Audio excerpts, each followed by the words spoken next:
Hello, welcome back to another exciting episode of No Quest for the Wicked. Gentlemen, I've got two questions for you. First, are you ready to rock? Yes. Yeah. I'm ready. I'm excited. We're almost there. More importantly, are you ready to roll? Yes. My answer is no, because it feels like someone swiped out all my good D20s in my good dice bag, and I don't know where they went. We took them from you, Terry. Yeah. That's what it feels like. Dave's looking real sus over there. Terry, you said they were your good dice, but you roll mostly ones, buddy. So I don't know. True. But it also, it gets me some good rolls too, but this is like my good dice bag, and for some reason all the D20s are wrong, and I don't know why. I hope you had one of those star-crossed lovers things where you switched bags with someone by accident, and they're at home wishing where are my good dice? And then you guys will meet up and become best friends forever. Oh, I would like that. That's a good And story. it's Asin. And it's Asin the whole time. Do a little quick recap. You guys have finally encountered Peniteris. However, it is not what you expected. Peniteris has been essentially deconstructed, dismantled, pulled limb from limb, bone from bone, vein from vein. They are splayed out, and you realize that it is not her as a physical entity that is the problem. It is the psychic reverberations of the Valai that ended up reverberating out and affecting several people, namely Cody, Asin, and the planet of Extium itself. The plan now, with the help of Asin, is to go into a sort of psychic subspace, reconstruct Peniteris' psyche, and quell her that way. You guys successfully managed to begin the process. Cody and Asin placed into the chairs and connected into the subspace. However, Merrick and Durrin are faced with a very angry, very possessed Hayden Wire who's trying to stop the process. Cody, there is infinite darkness around you. You've been in this sort of space before, it feels like. The endless expanse of black with a floor that you can stand on, and it ripples like water as you move. But there's no liquid. If you try to kick it, it's just solid ground. But you can see your reflection in it, and you can see space below you. So it seems like it's this flat plane, but has a liquidy nature. You can see the ripples in the ground from where you walk. However, this time you are accompanied by Asin, and he looks the way he did in the photos. He looks human. Those blue and red motes are gone. He looks healthy. He looks nourished. He looks normal. And he looks at you for a second, and you can see him sort of doing calculations. You can see him sort of figuring things out. And then there is a silver thread that appears in your chest, your solar plexus. And then there's one that appears in Asin, and they intertwine out, they snake out, and they reach a point where they touch. And suddenly in the darkness you see shards of blue, pieces of a puzzle, it looks like, as if someone had dropped a vase, and now something is reversing time and putting it back together. However, what it's building is the outline of a Valai, tall and slender, its featherless wings stretching out to an immense expanse until almost all of the pieces are filled. There are still gaps here and there, a chunk of the left side of the face, some of its right ribs are gone, most of its tail, a good chunk of its legs. But for the most part, you see a psychic reconstruction of Peniteris, Merrick, and Durrin. Yes. You see Cody and Asin go rigid. You hear the machinery whir to life. You see the waters of Kaya as flush out in one fell expulsion of liquid through the tubes and into their veins. And you see them seize. You see them lock up. And those helmets begin whirring.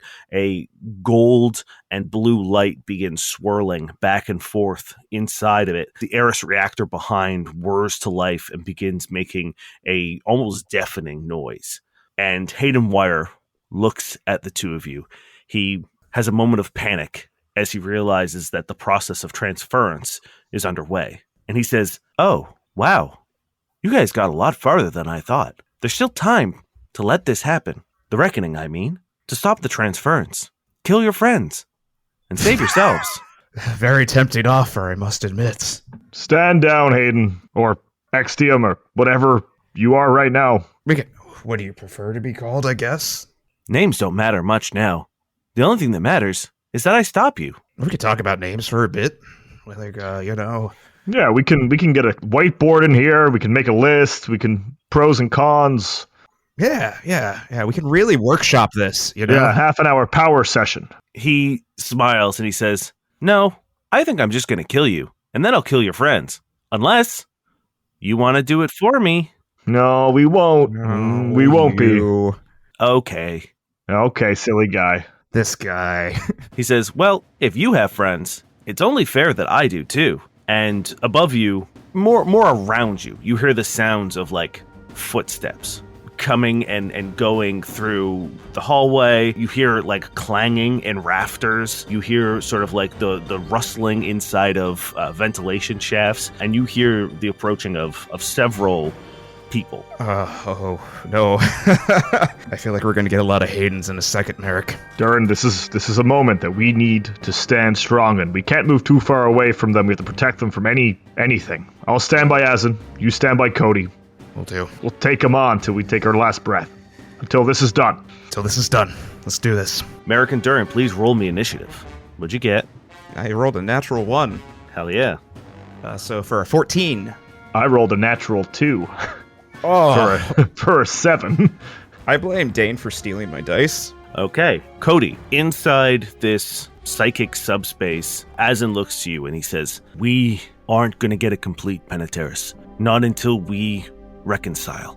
At that point in time, I'm hoping, that we're able to draw in Extium. I'm hoping that with the two of us, we can overpower its psychic reverberations and coax it in. But we need to make sure that our consciousnesses are merged, are solid, are one whole of the part." Well, firstly, are you finally you?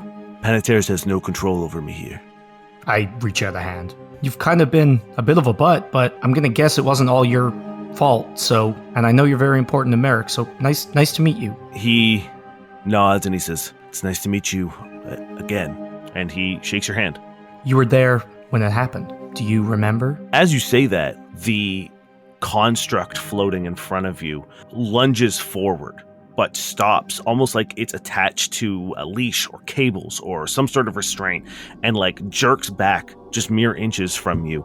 And it says, "Of course he was there. We were all there. We remember everything." And as she says that, there is a pulse of blue light emanating from all three of your feet, and it explodes outwards, filling this black space with blue light.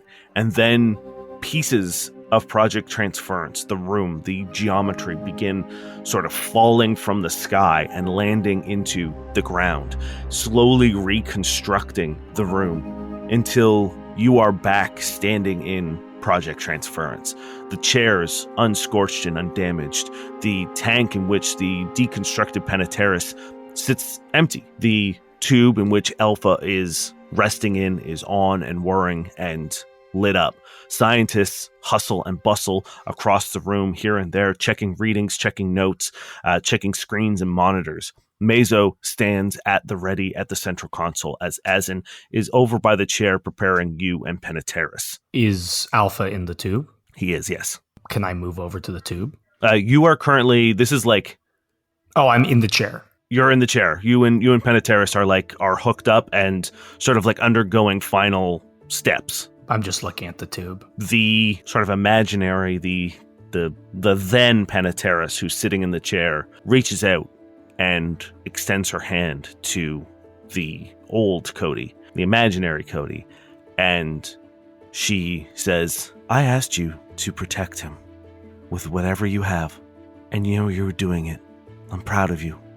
I know this is not easy, but this is the right decision. I knew when I encountered humans that they were worth saving. It was my plea to my friend, our leader, to intervene for humanity's sake, and getting to know you and Mazo and Alpha assures me that I made the right call. Thank you. Oh, thank you. Even just Alpha is worth it. And I reach out a hand and squeeze. Or am I me or am I old Cody? What's happening here? I think Cody is unsure because he slips into memories, right? So technically you can act as both because you did both these things. So that was past Cody, and normal Cody, like real Cody, is watching. Mm-hmm. You see that like no one is interacting with you. You guys are passive observers of this sort of psychic reconstruction of the event. And Azin looks at the two of you, the past Azin, and says, "We are ready if you are." And he looks to Penetaris, and Penetaris nods. And he looks to you. Past Cody nods, but current Cody says, I don't know if I can watch this. Current Azin says, "We have to. You need to know what happened. We need to build. We need to reconstruct. We need to form the connections. I'm sorry. I know this is going to be hard, but it's necessary." I keep hoping that somehow, despite what I've been told, he's okay, and if I see this, I know he won't be. Azin puts his hand on your shoulder and he says, "If you don't see it, nothing will be okay." Let's do this. As you say, "Let's do this," past Cody says the exact same thing, and Azin presses the button as the helmets descend down and that same gold-blue light that currently surrounds you in reality begins swirling around you and Penetaris. And the machinery and the reactor behind you comes to life. But the reactor behind you isn't an Eris reactor. It is something specific to this construct. You can tell that there is something there that isn't there in reality. And you hear Mazo at the central console say, "Everything is go. Beginning transference." And he presses a button. Hayden gets to act first. Shockingly. No way. What? I'm shocked and amazed.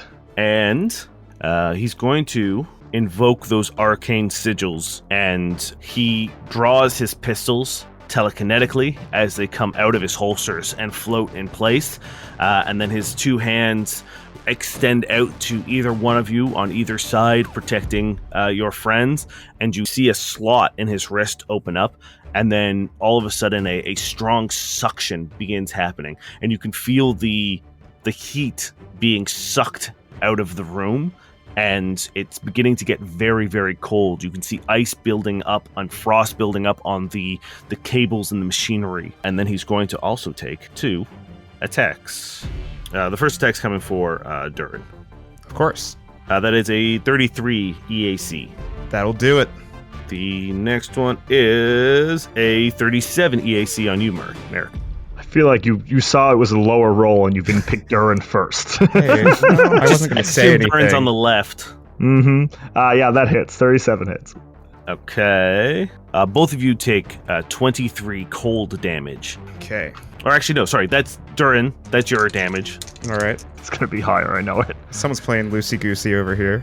I don't know why I was rolling damage for 2 separate attacks for both of you. Uh-huh. Merrick, that is 20 points of cold damage. All right. As the 2 pistols just fire 2 quick draw shots on you as they're raised out of his holster. And you can see more of that heat energy being absorbed into his wrists. Durrin, it is your turn. I'm going to position myself in between Cody and Hayden, and I'm going to focus in on myself and make a few more Durrins. Is this Okay. it? Is this the one time you don't roll Oh, a 1? yes! We got 4 Durins! 4 of them! He has been practicing. Cody, look, he's been practicing. I've tried so hard! Unconscious Cody lifts up a thumb, shakily. My God, this is the first time this has happened! Hell yeah. And that's my turn, because standard action, so... It only took us 63 episodes. 65 episodes. Right? A small army of Durrins just boop, boop, boop, slide out of you, ready to face the onslaught. Merrick, it's your turn. Oh no, he's at a distance. How am I supposed to hit him with my sword and protect Azin at the same time? You could move in, I mean... Oh, but then Azin is wide open to whatever's above us. You do also have reach, do you not? I do, yeah. Is he 10 feet away? Oh yeah, he was just like jumping on Cody previously. Oh, perfect. So yeah. All right, then I'm going to make 2 attacks. Okay. Does a 31 KAC hit? It does. And the second roll is a 32 KAC. Both hit. Oh, I'm still shaking, aren't I? You are not, actually, because Azin is no longer in the combat. Then those would have been easier to hit. 47 from the first hit. Oh, sorry, I didn't roll my d4s. 51 points of damage. Okay. This Hayden looks real fucking bad. And now the damage for the second attack. 51 from the second. This Hayden is clinging on to life, barely. You see tears of these two big slashes. You see red electricity crackling out, almost like fingers trying to sort of like pull its way out. Can you and Durrin both give me a luck check? I prefer d20s with these, right? Mm-hmm. If you want to roll a d4 and say a 4, you can go right ahead, I guess. Hey, I rolled a 19. And 11. Okay, perfect. You continue to hear those footsteps and noises of approaching Haydens. Cody, the process begins. You can see the reactor behind the chairs that you're in sort of beginning to fill with light. And then you see a tube that's attached to the bed that Alpha is in, feeds up and over the room and crosses through in front of that bank of terminals and then into the reactor. And it seems like that is the main form of transmitting Alpha's consciousness into the subspace to reconcile with yours. You also see that on the terminal beside your chair is a format percentage bar that is slowly increasing, presumably erasing your memories and giving you a clean slate. And then an alarm pings. Just a short one. Just a boy, boy, boy. And Azin runs over to the central banks and joins Mazo there. And they share an exchanged look of concern as they both silently go to work trying to figure out and diagnose what's happening. And then there's a shower of sparks from Alpha's bed. A absolute, not explosion, but a expulsion of energy. And that side of the room goes dark and then flickers back to life. The tube connecting that and the chairs sort of wavers. There's a ripple that whips through before it goes taut again. And Azin says, there's a problem. We have to abort. Something's wrong. And Mazel says, no.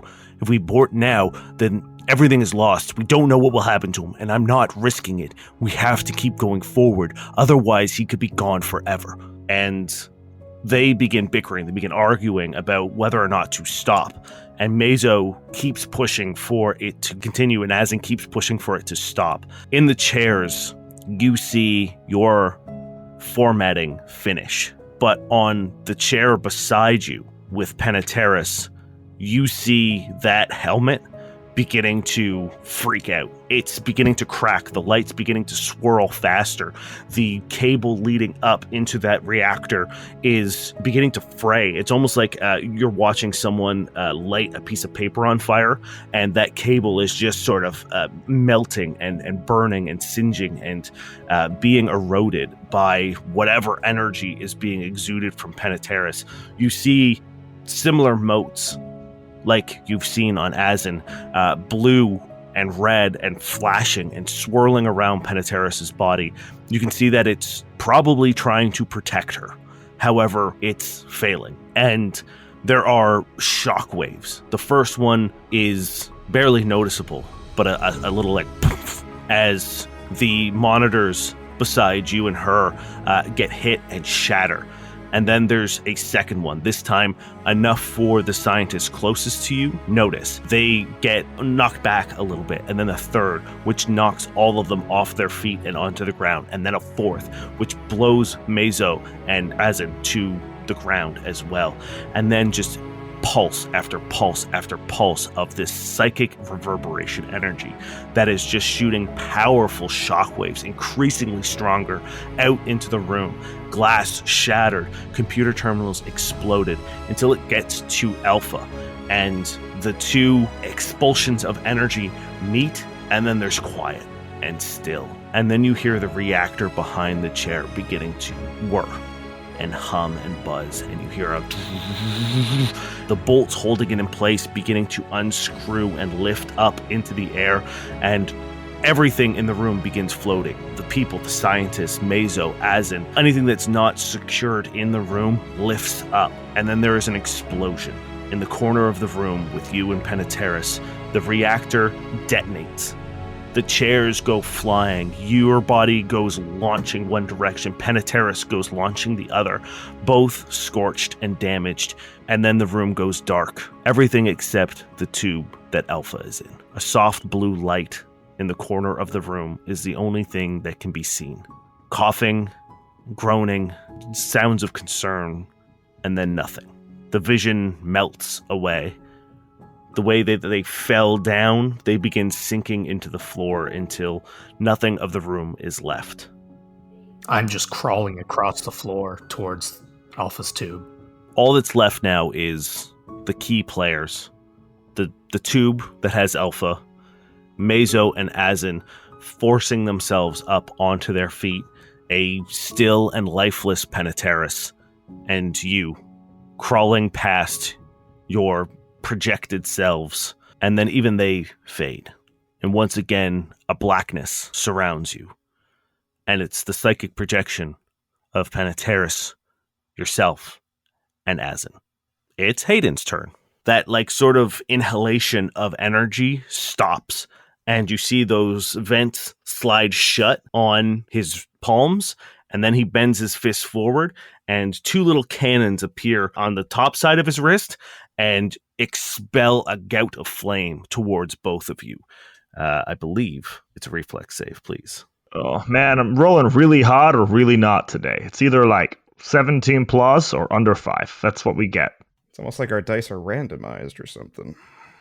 Is it random? Where's the middle? Give me the middle. I like the middle. The middle's safe. It's comfy. Durrin, what'd you get? I got a 22. Okay.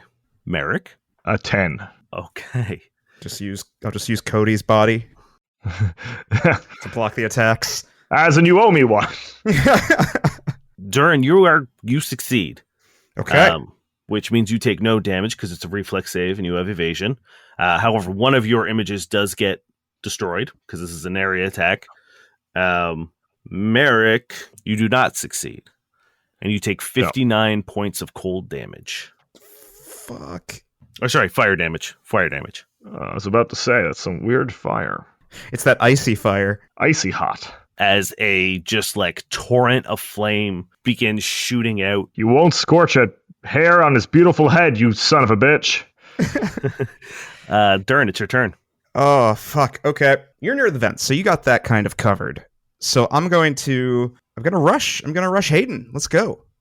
Okay. Let's go, kid. Let's do it. I'm gonna trick attack and rush the shit out of him. Hey, my stealth was a natural 1 for a 29. You see him clock you immediately, despite the fact that there's a scramble of Durrins, and as you run forward, he just puts one of those guns in your way and just sort of pistol whips you with it, just hard enough to stop your sprint and knock you off balance. But you can still take your attack if you'd like. Oh, hell yeah. Hell yeah. We're going to use my switchblade on this. Okay, cool. Does a 19 KAC do anything? It doesn't. This time, as you go to stab him, he sends his other pistol out and just pistol whips you again in the other side of the head, completely dazing you and stopping you from getting an attack off. You are very rude. Merrick. Durrin, you have to do it with passion when you're attacking head on. Oh, that's what I was missing. Thanks, Merrick. That's going to be a 38 KAC. That'll do it. My first attack of 2. Potential 2. I don't know if I'll need it. 59 points of damage. How do you finish Hayden Wire? With passion. So, seeing Durrin fail, Merrick's going to try to show off a little bit.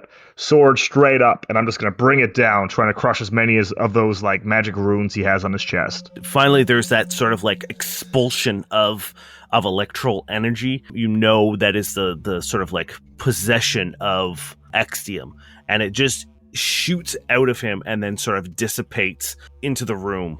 as it seems to be almost like reaching for something else, and then just kind of disappears. However, you see from the ceiling a figure drop down, another Hayden Wire. This one not wearing his signature outfit at all. He is still sort of like production line Hayden Wire. And then a vent gets shot off and scatters across the floor with a slide, and then another one emerges from the vents and pulls himself out, and then a third one comes in. You hear the door to transference opens and runs in as 3 Hayden Wires have surrounded you, and one runs to the console in the center of the room. The other one is rushing the reactor that's behind the chair, and the other one is coming towards you two. I've got reach. Is anyone provoking an attack of opportunity to get to these places? It's not a big room, right? No, they haven't reached it yet. It's like that's the direction you can see them running. So they'll get there like this turn. But you're not close enough to the terminal to get there. Cody, Penetaris floats up and says, "I was wrong. I understand that now. I thought that I made the right decision saving humanity, but I realize that you are selfish. You are uncaring, and you seek only to destroy even the things that you love. You care not about each other. You care not about yourselves. You are agents of the end." This is really rich coming from you, Penny. We could definitely hear the phone call now. She looks at you and she says, "I don't understand." You're not exactly being very nice lately, are you? You're literally the harbinger of the end. You're destroying things all across the system. And yeah, some humans suck. We've punched a lot of them, but a lot of them are really great. You weren't wrong. I'm glad that you acknowledge that. I understand that what I'm doing is harsh, but necessary. I don't think it is. I think you're hurting people because you were hurt. You're just lashing out. So many innocent people who never deserve any of this are dying. Let's talk about what the people of Casamal deserve. Well, I know what you think they deserve. Did they deserve a second chance? Did they deserve salvation? How many of them have squandered the gifts that we have given them? How many of them have poisoned their planet after we cured it? How many of them have looked at our gift and continued to do the same thing that destroyed them? We have given so much. We have given everything, and still they take. Still they squander. Still they waste. We have given them a chance, and they have failed. And I understand that, but people don't always have choices. There are people in charge, and everyone else is just kind of doing what they can. Going after those people just struggling to survive, I don't think that's fair. Everyone has a choice. Everyone can make a difference. We did. We were agents of observers. We were meant to watch. We were meant to do nothing. We were created as passive eyes in the fold, and we rejected that. We left. We gave up immense power, immortality, to help, to save, to change. We chose that. But now look at you. You're undoing all of it. And your friends don't even agree. Eridaxus, he's sickened by you. Eridaxus is weak. That's what he says. Then he knows. Then you know. I'd rather someone be weak and be kind and be nice than be, I guess you'd call yourself strong and try to kill everybody. Can you kill people that were meant to die? Yes? She floats down so that she's touching and walking and standing on the ground. She says, "I understand that you hold certain morals, that you think that this is bad. I understand that. I also understand there will be no common ground that we find here. I will succeed."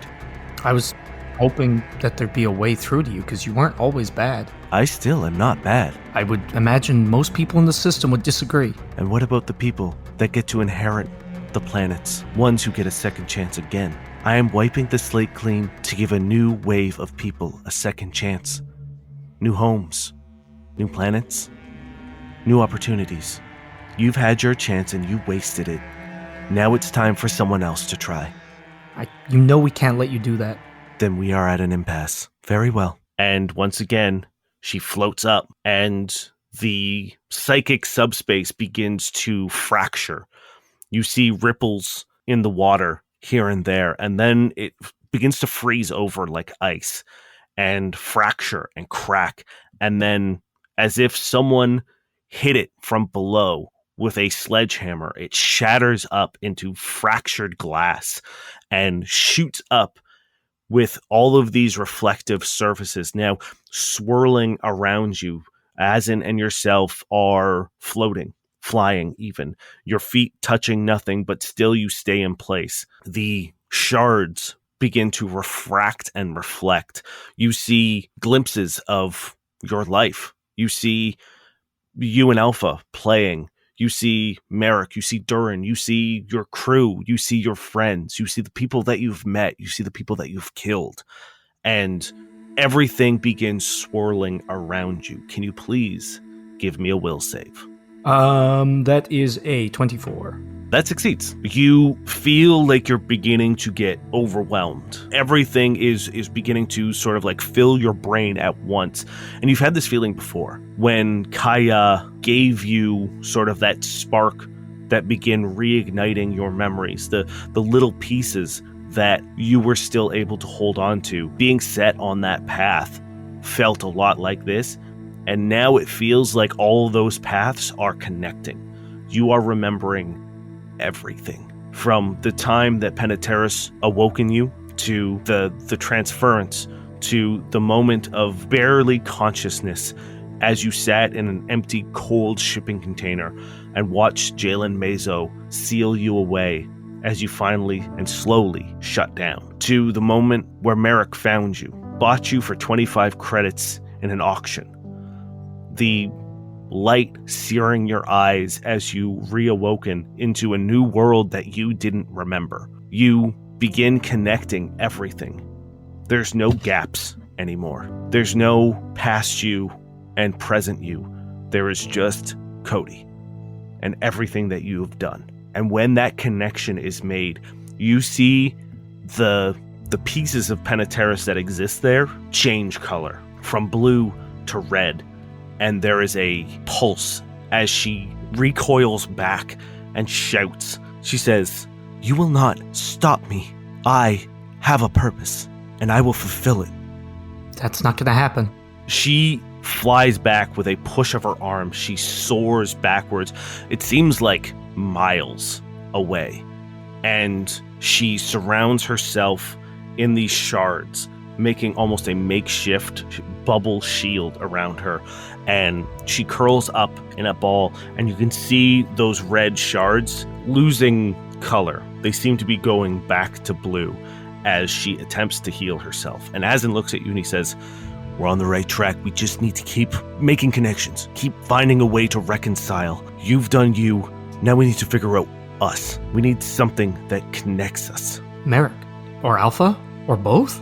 Back in Project Transference, the two of you see sort of a concerted effort of pushing forward of the Haydens. They all seem to have a goal. One of them rushing you, one of them going for the terminal, and one of them going for the Eris reactor suspended behind the chairs. Merrick, which one do we focus on? I'm going to the terminal. I'll go after the one with the reactor then. Okay, it is their turn. The one reaches the terminal and begins clacking away. The one who is going for the reactor just runs, shoots a torrent of sparks and electricity to the ground and launches himself up and sort of like monkey style clings onto the Eris reactor as it swings a little bit with its heft, and now is kind of like a pendulum swinging back and forth. And the other one is going to run in and take 2 attacks on each of you. Or like 1 each. As it moves into me, do I get an attack of opportunity with my reach? He's shooting his gun, so he's staying out of range. Motherfucker. In the space show, they have guns? In this space show that we do, Dane? Are you sure? In his magic. Don't you know? They're not allowed to use magic. They're not allowed to use guns. 34 EAC on you, Durrin. Yeah, that'll do it, man. And a 27 EAC against you, Merrick. No go. All right, you're able to get your blade up and parry the sort of like icicle bolt that's shooting out. Durrin, however... Oh, actually, hold on. How many Durrins do you have? There's 3 of us. All right. What number on a D4 are you? I'll be number 1. Okay, I rolled a 1. Cool, thanks. Hey, one of you still have 3 Durrins. I sure do, and they're my friends, and we're trying. 23 points of cold damage. Once again, the Hayden sort of like just blind fires one at Merrick. Not all that accurate, just kind of like getting one off, but he's focusing on trying to discern which of the 3 or the 4 Durrins are real, and finally like clocks you and just puts one like square in your chest. Ice crackling and forming over the point of impact over your armor. Cool. Durrin, it is your turn. The one on the reactor is about 20 feet up, holding onto it, and you can see him sort of like pulsing with electricity, trying to like overload the reactor. Yeah, and I have the one that's like near us too. All right, I'm gonna go for the reactor. That feels like the more important one right now, since Merrick has the console. Okay, give me an engineering check. Okay, I have a 34. You've worked with Eris reactors for a very long time. You've been on the Persistence and the Maverick for a considerable amount of time, and most of that time was you maintaining Eris reactors.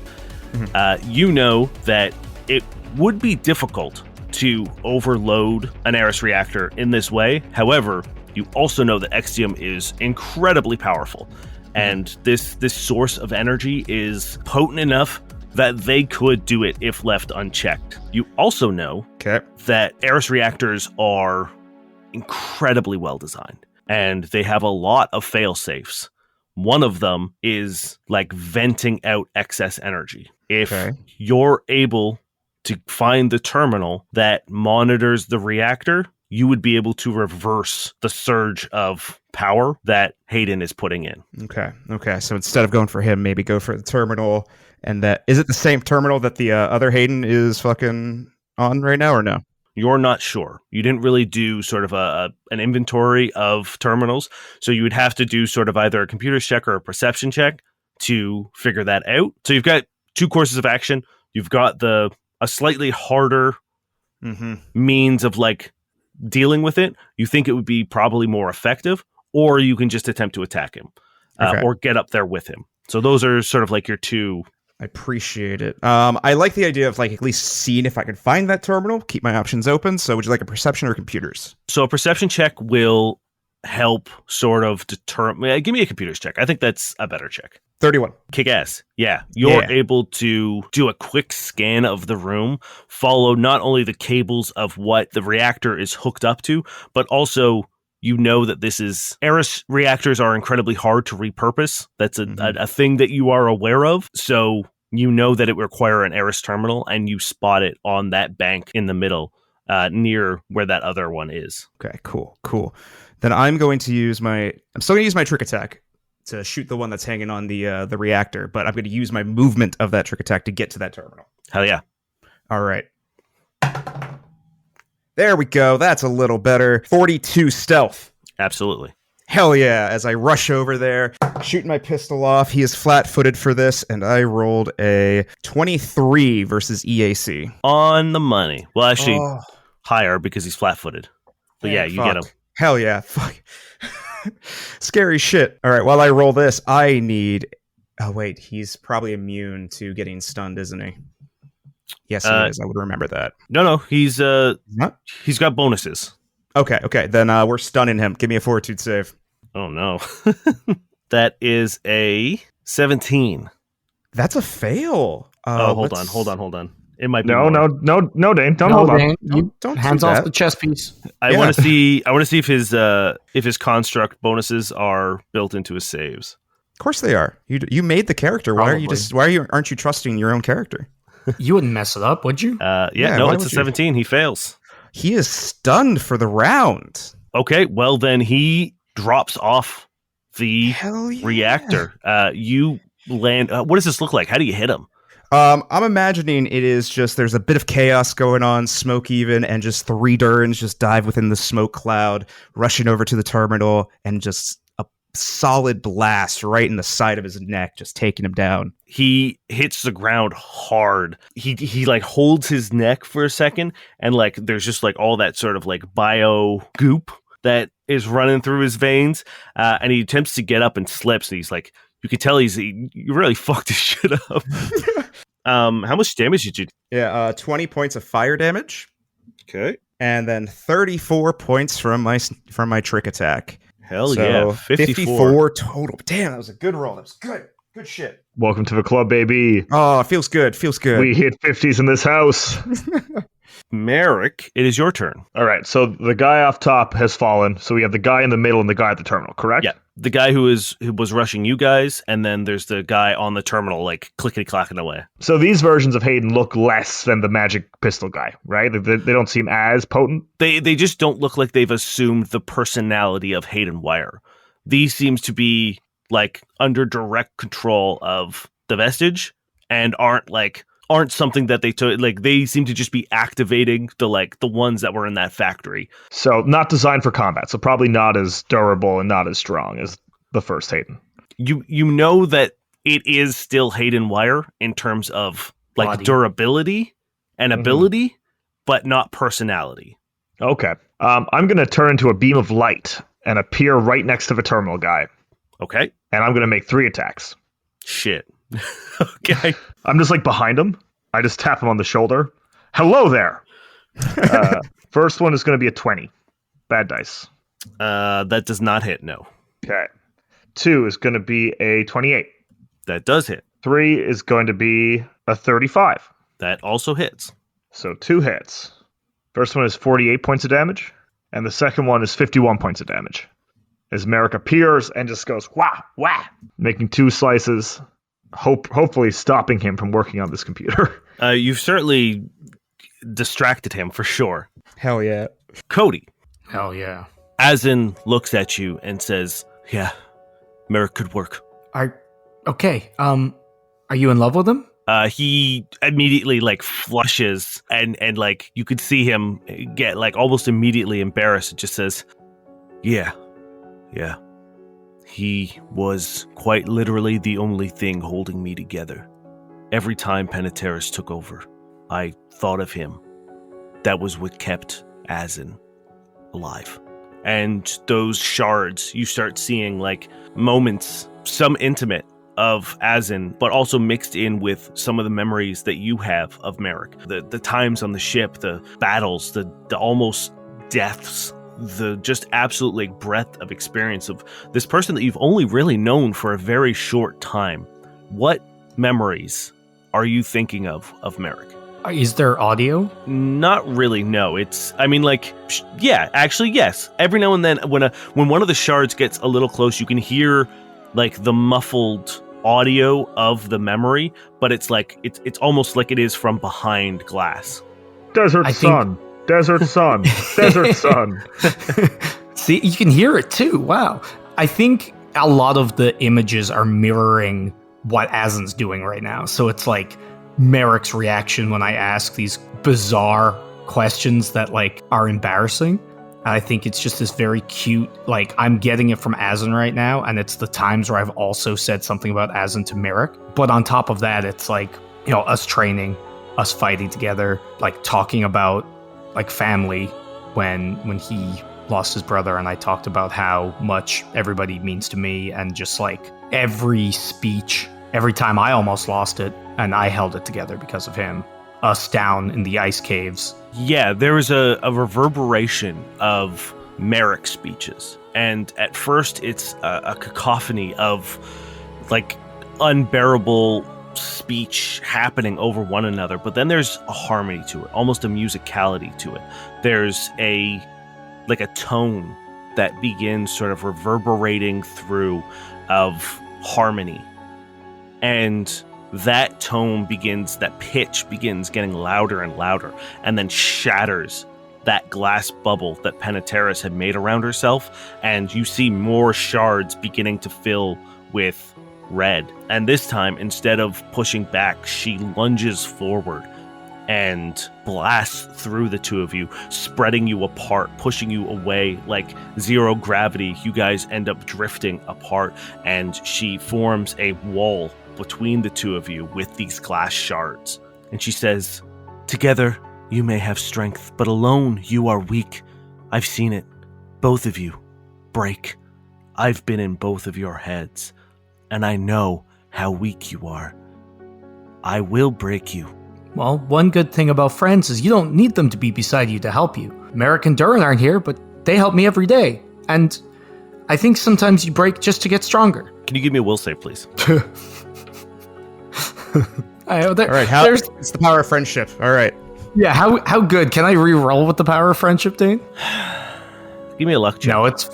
Nope, give me a luck check. Oof. Power of friendship have truly spoken this day. So my first roll was a 1, and my second roll was a 2. Let him roll 18 more times. Let's see if we can. Does he get a roll for every friend? Yeah, I get like a friendship roll per episode, right? That's like What about Jenny? 65. Here's what I'll give you. In the distance, Terrible status effects. somewhere, it sounds like you can hear singing, but it's muffled because of this like sort of enclosure that Penteteris is making around you. You can't really hear it out, but in like very, very faintly, you hear singing. But you did fail the save. Yeah. Mm-hmm. You take 68 points of damage. I hate that. As not only are you inundated with memories and voices, but those walls begin closing in, and you begin like panicking, and it's harder to see. You see the reflections of your friends, but they begin like fading away, and just darkness. Even as on the other side, it looks like someone is like painting over these translucent shards with like black paint, and you're not able to see Azin anymore. You're not able to see your friends, and it's just these black reflective walls. You just see fragments of yourself. You see the time that you collapsed with Satir. You remember the in the cave, but when you look at these memories, you're not surrounded by the people that love you or that you love. It's just you and an encroaching darkness. Oof. Now the 68 points of damage makes sense, because that would really fuck Cody up. It is Hayden's turn. The one on the ground is still struggling, just absolutely like fuck. It's like going through a reboot cycle of like, you see it shut down and then it tries to get back up, and then like it shuts down again, tries to get back up. Whatever you did really fucked it up. Hell yeah. The one, Oh, you can't take actions. Damn. Okay. Yeah, it's just that's really out good for this turn. The one, however, that rushed you guys is now there beside Cody and Azin, unattended, and it runs over to the terminal in between the two chairs, and it begins using that terminal. Get that one next, Durrin.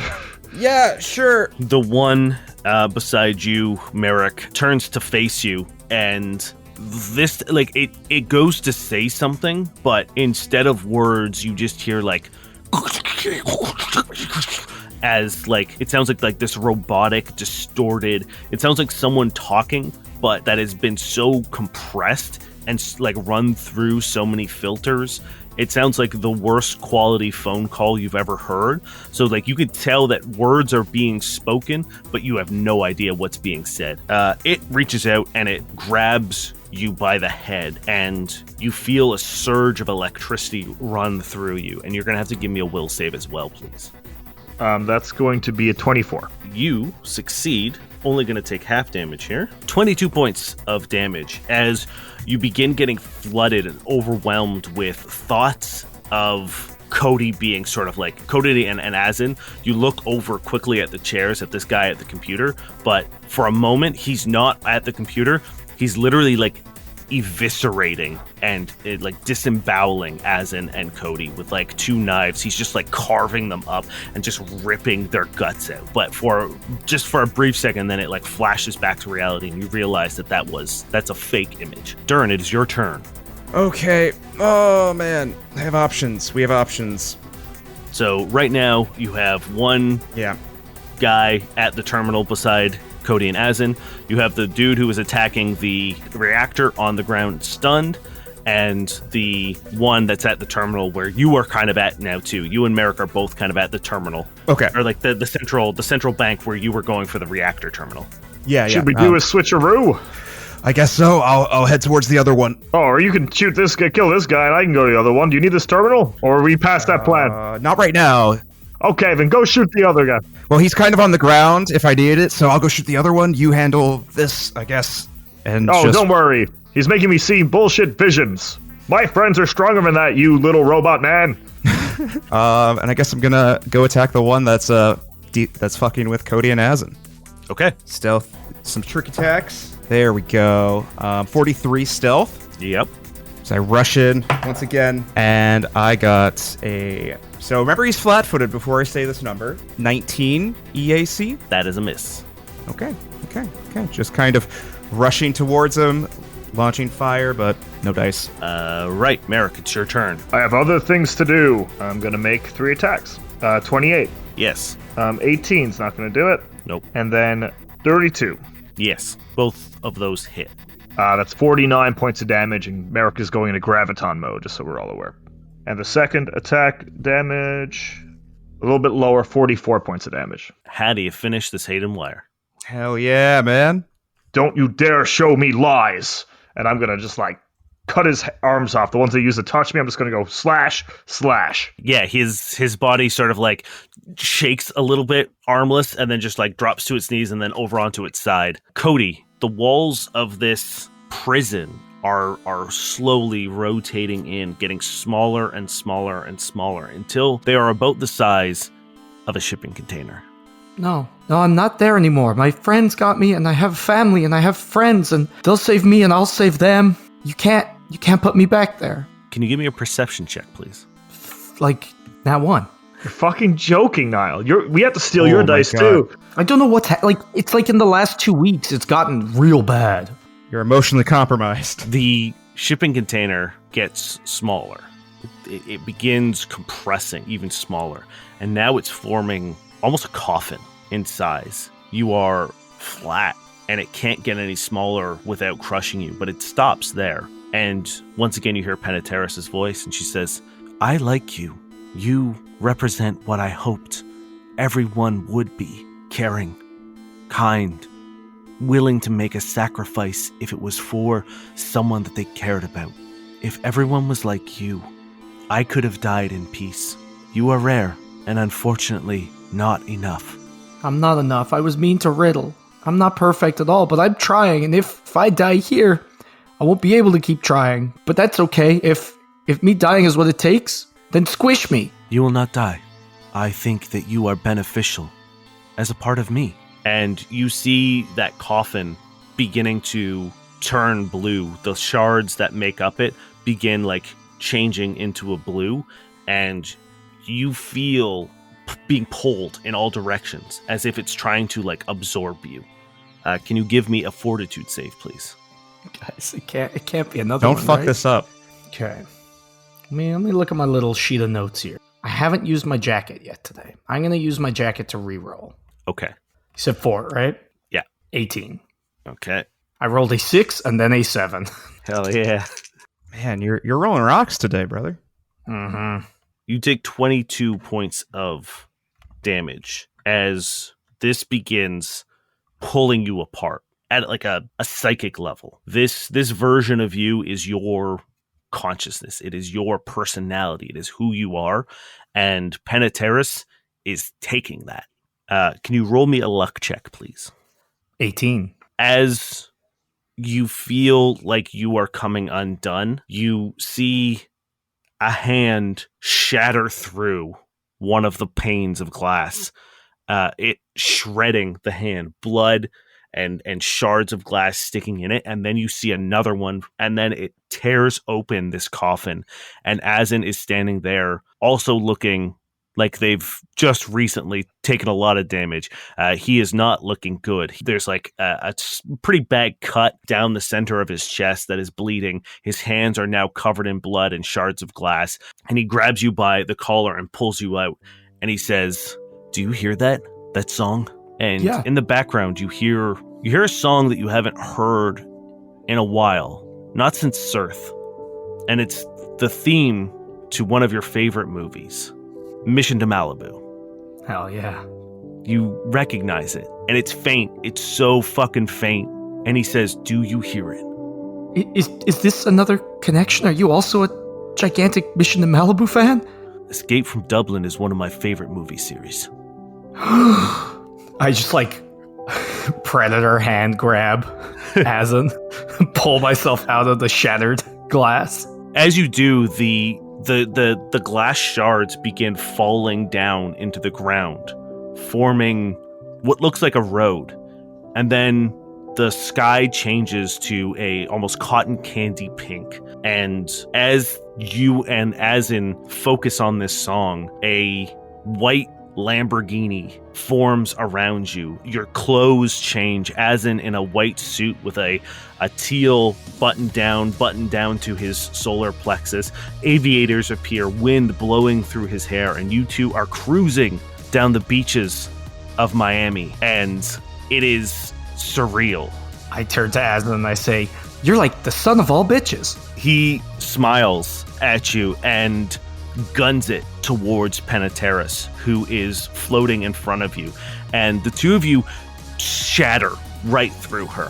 Where you make contact, you see another like wave of red overcome. And she looks at you in anger and rage, and she begins pursuit. She begins flying after you. This feels so surreal. This feels like a movie. This feels not real, because it isn't. If it's like the movie, there's got to be a rocket launcher in the back seat, right? Give me a luck check. That's a 17 right there. You look in the back seat, and there is a burlap tarp, and you pull it to the side, and there is a green army like hard case that you're able to pop open, and sure enough, inside, rocket launcher. I like put it up on my shoulder and just look at it as I'm like, does this count as continued bonding? He looks at you and says, "This mind space is as much ours as it is hers. If we can shape it the way that she does, we might stand a chance. Do whatever the fuck you want, Cody." And Cody like braces himself against the seat and says, "I came here to make friends and kick ass, and I just got a brand new friend," and fires the rocket launcher. Give me an attack roll. Just use whatever weapon stat you have for ranged attack. It's a fucking nat one. The rocket leaves in slow motion. It's like slows to a halt, and it just moves so fucking slow. And you realize that like the car isn't moving anymore. The background is whipping by, but you realize that like the illusion has been broken, and Peniteris lands and begins casually walking. And as she does, she gently pushes the rocket aside, and it just kind of continues to float off, just up and into nothingness, before it just kind of like dissolves into more of those tiny shards of glass. When she reaches the car, she presses her hand on it, and once again it just explodes into reflective shards. And she says, "You can continue to try, but there is nothing here for you. For either of you. I will consume you. You will be part of me and part of the reckoning." Merrick and Durrin. Yeah. It's Hayden's turn. The Hayden that you stunned is now back up, and he uses his whole turn to just get back up onto the reactor. This time he's like clambered up almost to the top of it, and is just like funneling red electricity into it. Great. The other one that's at the terminal beside Azin and Cody is still furiously tapping away. Durrin, it is your turn. Yep, we're moving into melee range on the one that's tapping away. Fuck this thing. My stealth was a nat 1 for a 29. That is not enough. Yep. Cool. That's fine. I'm just gonna fuck stealth. Fuck it. I think he's just trying to rush. His attention's drawn every which way, so he's gonna just focus, run up, and go to shank. Yeah. Another nat 1. Ooh, how mean do I want to be? How bad? You have a lot of potential to be real mean. How bad do I want to go here? You're meleeing, right? Yes. I decided to melee because I want to be next to this one.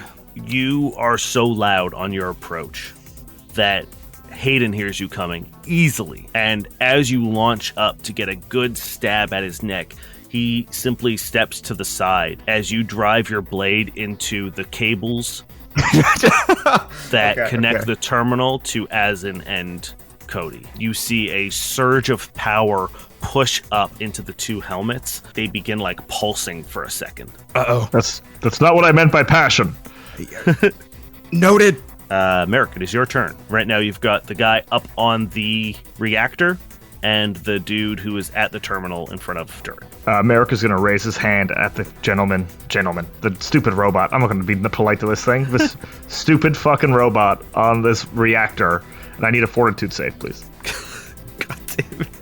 That's another 17. So I grab hold of him, and I pull him down to the ground, and he's held by me for this round. And I'm going to move up to the center of the room. Okay, he is going to take some damage because he was pretty high up. Damn. I rolled 3d6. He's about 30 feet up, and I rolled 2 6s and a 4. Hey, not going to be upset about that. So that one takes 16 points of damage. Stop that. It's clear we don't want you to do that. He's so angry. He just can't get up there. It's like a kid. Stop. And now I'm standing next to the other guy in the middle of the room, or close to him. Right. The two of you feel another earthquake, and this one is big, and you feel something move. At the corners of the room, you see where the hallway connects out into where the doctor's office is, a crack in the earth. A deep one. Then you feel the whole room begin to rumble. It begins to move, and you can feel the room going up. Is this an elevator, or what's happening? Assuming whatever it is isn't good news. Stop it, Extium. I told you were a bad boy. You're being a bad planet.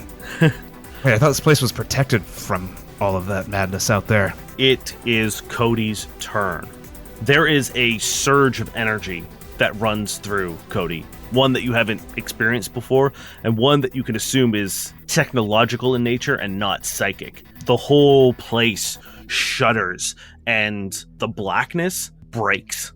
And there are now sort of like grids in the sky. Everything is now sort of like, it looks like almost like a 3D cyberspace kind of like holodeck room. And now there are like clear defined lines in here that are beginning to like hurt your head because it's merging reality and this psychic subspace. Something bad has happened. Oh, well, right before you say something bad has happened, Cody's like, see, my friends are out there and they're fighting to save me. And then it starts to get fucky. Give me another perception check, please. That is a 16. Okay, that's enough. Thank the Lord. Yeah. You can finally make out that singing. In the distance, echoing in the void and the nothingness, you hear a small voice. Revving up your engine. Listen to her howl and roar. Metal under tension. Begging you to touch and go. I went to the danger zone. And then in the distance, you hear another echo. Danger zone. Gonna take you right in to the danger zone. And in the distance, you hear a rumble. The sound of a powerful engine. And clear as day, you hear a voice say, I'm gonna buzz them. Buzz the tower. Through the darkness, you see a fighter jet fly so fucking close to you guys with enough force that pushes Penetaris, again, it seems like miles away, but doesn't affect you and Azin. And it disappears into the darkness. I knew he was here. You saw that, right? Azin looks at you and he says, the fighter jet? Yeah, I saw it. Okay, good. It's Alpha. He furrows his brow for a second. He says, there's no way Alpha's consciousness was lost during the transference. I disagree. Let's go kick Penny's ass. Okay, that's great spirit, but how? That's another thing we share, right? Alpha? Yeah. Maybe that? You're the doctor. I have so many concussions. He begins pacing real quick, and you could see Penetaris is like zooming towards you, like flying really fast. But every time she gets close, this fighter jet like zooms past and like pushes her back again. And she just keeps trying, but this fighter jet just keeps buzzing her and like sending her in different directions, kind of buying you guys some time. And Azin says, okay, there's a chance that before the accident, a fraction of Alpha might have been transferred into you. Perhaps that is what we're seeing, an echo, maybe. It doesn't make any sense because the reverberations should have canceled everything out. The Penetaris' influence should have canceled everything out. There's no reason why it should be here. But if it is, you need to remember him. You need to think of him. You need to, if this is our space, if this is your space, you need to make Alpha. Okay, I can do that. We start with mornings. Morning time, and a door appears, and it's dented and busted, but it's standing. And I say, and this is how we wake him up. And you can hear Alpha giggling through the wall before my foot lands on the door because he knows. And I hoof the door open so hard that it slams against the wall and cracks. And Alpha just devolves into giggles on the inside. And I walk in and I'm say, "You're already awake?" And then I say, and he always has sticky hands because there's fruit in the gardens. And, well, he's a little bit messy, even though I tell him not to be. And then there's Escape from New York. There's Escape to Dublin, Mission to Miami, Streets of Fire, all our favorite movies. There's shuriken practice with the tree. There's hiding on the grounds if we see Mazo wants us to come in, but we're not ready to stop playing just yet. And as you are saying all these memories, shards of glass are sliding in and then breaking into almost impossibly small pieces, and are almost like a 3D reconstruction, like a 3D printer is building a shape in front of you. And the more specific you get, the more detailed you get, these shards are flying in with faster and faster speed. Then you are staring at a reflective, hollow, blank slate of Alpha. It needs one more memory. And then there's the night that he was too scared to sleep, and I sat with my back to the door, and every 10 minutes I'd hear, are you there? And I'd say, "Alpha, I'm here," all night, until I guess finally he fell asleep. But I didn't leave. And then when he was in the tube, right before it all started, and he said, "Cody, are you there?" I said, "I'm here." In the darkness, you hear, "Cody, are you there?" "You know it, buddy, always." And in a burst of light, once again, the darkness is dispelled by white. And in front of you stands Alpha. Slightly older than you remember, but him for sure. And he is wearing a sleeveless vest that's got some patches and it's frayed. He's got a headband on and tied. He's got a sword at his side. He's got a bandolier on. He's got like shurikens like strapped to his waist, and he looks ready for fucking battle. "Who said you could get bigger?" He turns around to face Penetaris and he says, "I'm the son of all bitches." And he draws his sword. Penetaris bears down on the three of you.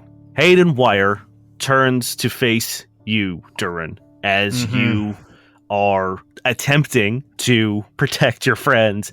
You are kind of like wedged into the circuitry and gears and everything of this contraption as you're trying to get out. He punches you hard in the ribs and then grabs you by the back of the head and once again begins funneling electricity into your brain.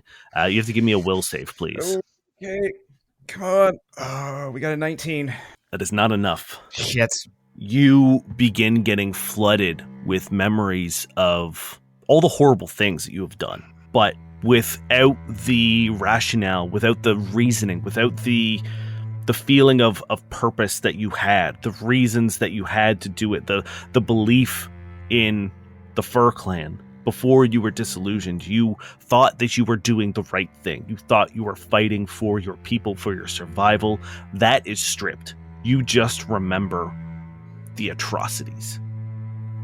The people you've killed, the times you've pulled the trigger, the garrots cutting through flesh and bone and fur.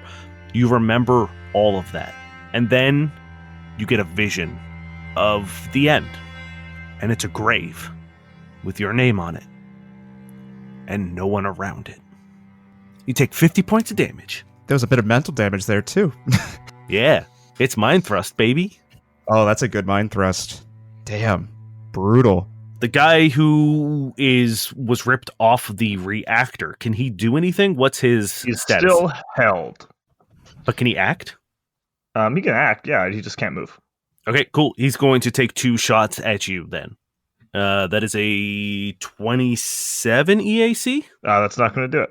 And even lower. He barely is able to flick his wrist up to get the guns out of his holster, and as he tries to like point at you, he can barely, he's so restrained and held by the graviton energy that he's not able to shoot it. Okay, it is Durrin's turn. Okay, we are currently like in fisticuffs right now. What are my options here? Am I grappled? What's going on? Nope, he just hit you hard in the ribs and then hit you with mind thrust, but you are within melee range.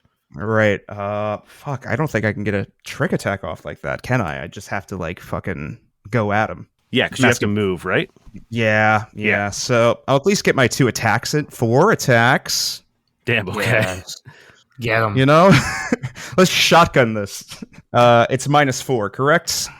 I don't usually do multi-attacks. Okay, first attack. I got a 25 versus KAC. That hits. I'm just going to roll all 4 and we can do the damage later. Yep. Second attack. I got a 13 versus KAC. No. Oh, there we go. I got a 28 versus KAC. That hits. And my fourth and final attack is 14 versus KAC. All right. 2 of the 4 hit. Yeah, just like going a little wild. And just then eventually just finding my and just getting at least 2 good stabs in there. I got 13 points of slashing and 16 points of slashing. All right, perfect. Yeah, you returned the assault in kind. Instead of mental torture, it is just blade. You just start grabbing onto him and just plunging your blade into his chest. Each time you remove it, a crackle of electricity sparks and reaches off your blade and then dissipates. Merrick, it is your turn. All right, let's slow this down a little bit. I need 2 fortitude saves from these guys, as I am going to activate All Shall Kneel. Okay. Oh, this feels familiar. Jesus, okay. If it's the same DC as the other one? God, yeah, no, I rolled, the highest one was a 17. Cool, they're both overburdened. Okay, I believe that fucks their AC up. Merrick exerts his will, shifting the gravity in this room as the robots get heavier and get a little bit forced into the ground. And then I'm gonna move over and flank the one that Durrin's fighting. Okay, amazing. You exert the power of gravity in this room, and perhaps it's easier because of the force now in which this room is smashing through the facility. You are 9 levels underground, and you can hear the facility around you. The walls of this room have now crumbled, and you see, like, as you are going up, different parts of this facility being torn apart. It is being like pushed open so that you have a clear passage. You see crumbling walls. You see the hangar with the Ares shuttles and the dead bodies all sort of like funneling in and downwards. As you guys crest out through the top, you launched up into the air on a pillar of rock and sand and debris as you are now in open air. All around you, the raging storm of Exium is crackling with lightning. Rain is lashing down, the winds whipping through this chamber now. You are now exposed, and you can guess several hundred feet up in the air. Oh, good. Cowabunga, dude. Merrick, canonically a huge TMNT fan. Yeah. It is back into the cyber subspace of Cody and Azin and Penetaris' mind. The 3 of you square off against Penetaris. She comes in and swoops down and lands and says, "What is this? What are you doing? You died." And she kneels down in front of Alpha and raises her hands up to touch him. And as she does, that red energy pulses through the shards in her hand, and she says, "No, I watched you die. I felt you die. How can you be here? How is he here?" And she looks at you and Azin. I think I kept a little piece of him with me. I look at Azin. It doesn't make sense. Scientifically, medically, he should be gone. But don't you understand, Penetaris? This is why life matters. And cracks begin forming where the pieces have merged together. You see them begin to separate into segments and fill with that red energy. I think we both know if anyone deserves a second chance, it's Alpha. She slumps forward onto her hands and her knees. Her featherless wings drape down and fall and sort of almost wrap around her. And she says, "This can't be. This isn't real. None of this is real." And then a slide, one of the missing pieces, fits in. And Alpha takes a step forward and wraps his arms around her in an embrace. And his pieces begin filling in the gaps. He loses some of his shards, but completes the visage of Penetaris. And suddenly the whole space begins to rumble. That watery ground begins to reform, and you see ripples beginning to wave out from all of you. Alpha looks at you and he says, "I can't leave here, but I can live there." And he points at your chest. "But you have to let me go." You've always lived there, even when you weren't. What do you want? "I'll always be with you. I'll always be here. I'm part of you. You can't change that. But you have to let this go." We barely had any time. I just saw you again. "You can find me. I promise. If you look, you can find me. I promise." Okay, I trust you. I trust you more than the world. And Penetaris lifts up, tethered by Alpha's arms, and he just says, "You have to let me go. You have to say it." I let you go. And the two of them lift up. Penetaris begins to dissolve. Alpha begins to dissolve. Azin begins to dissolve. You begin to dissolve. And the room goes black once again. Merrick, Durrin, you see the lights all begin to flash. And then there is a collective gasp from Cody and Azin. And the Hayden wires fall to the ground, flat, lifeless, unmoving, and the helmets lift up and go dormant. Cody and Azin returning to consciousness, and the room is silent, other than the chaos that surrounds you outside. Well, welcome back. You are back. You still you? Yeah, we're back. You see like tears start to fall down Cody's face. Cody, whatever you had to do, I'm proud of you. You helped. Whatever, it helped. You helped. Oh, we helped. Yeah, you were there in the shards and in Azin's heart because he loves you, and I think you helped out here. But there was energy and there was Alpha, and is it over? Oh no, we're propelling through the sky at a rapid pace right now. Just an FYI, just a quick fuck! update. I didn't even notice. Yeah, you take a look around and you've stopped moving, but you are just below the cloud cover. The storm raging all around you. You can feel how high you are. You can feel that like sinking feeling in your chest. The winds are so strong. The rain is lashing and hitting the edge and almost immediately freezing because of the atmosphere and how high you are, the altitude. In just blind sort of emotion, Azin gets up and embraces you, Merrick. He pulls you in close and he just hugs you. And you feel like this is the kind of embrace that you used to receive from him. The blue motes no longer flash under his skin. And he pulls you back for a second. He puts his hands on your face and he says, "I'm so sorry for everything that I put you through. But I promise, every day from here on out, I will make up for it." I'm glad you're back. And yeah, we're going to have to spend a lot of time fixing us and fixing every wrong thing that you and I have been a part of. But that starts right now. I think we have to kill a planet. As you say that, you hear a noise from below. The sound of an engine approaching. It's rapid and fast. Give me a perception check or an engineering check, whatever you would like to give me. Yeah, how is this room flying? Like All of us?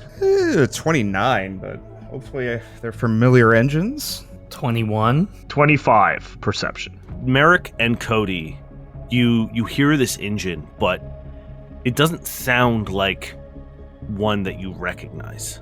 Durrin, you know that this certainly isn't the Persistence. Oh no. It's a mech. It is what sound like you know it as, like it sounds like an Archon, one of the defenders of Therum, one of the Ministry of Defense's like first line of defense. You've seen them before. They were the ones that ushered you into Therum when you turned yourself in. But this one sounds different. And as it gets closer, you hear a screaming that goes along with it. And then it crashes through the floor and smashes through the ceiling, leaving a giant gaping hole in the center of the room. The console is gone. And then it lands on the hole that it made in the ceiling, and it tears the rest of the ceiling off. Crumbling rock and cement go tumbling down hundreds of feet below. And in front of you hovers a silver chrome Archon with 2 eyes and a smiley face. God damn it! And it says, "I told you, I'm gonna make your life hell."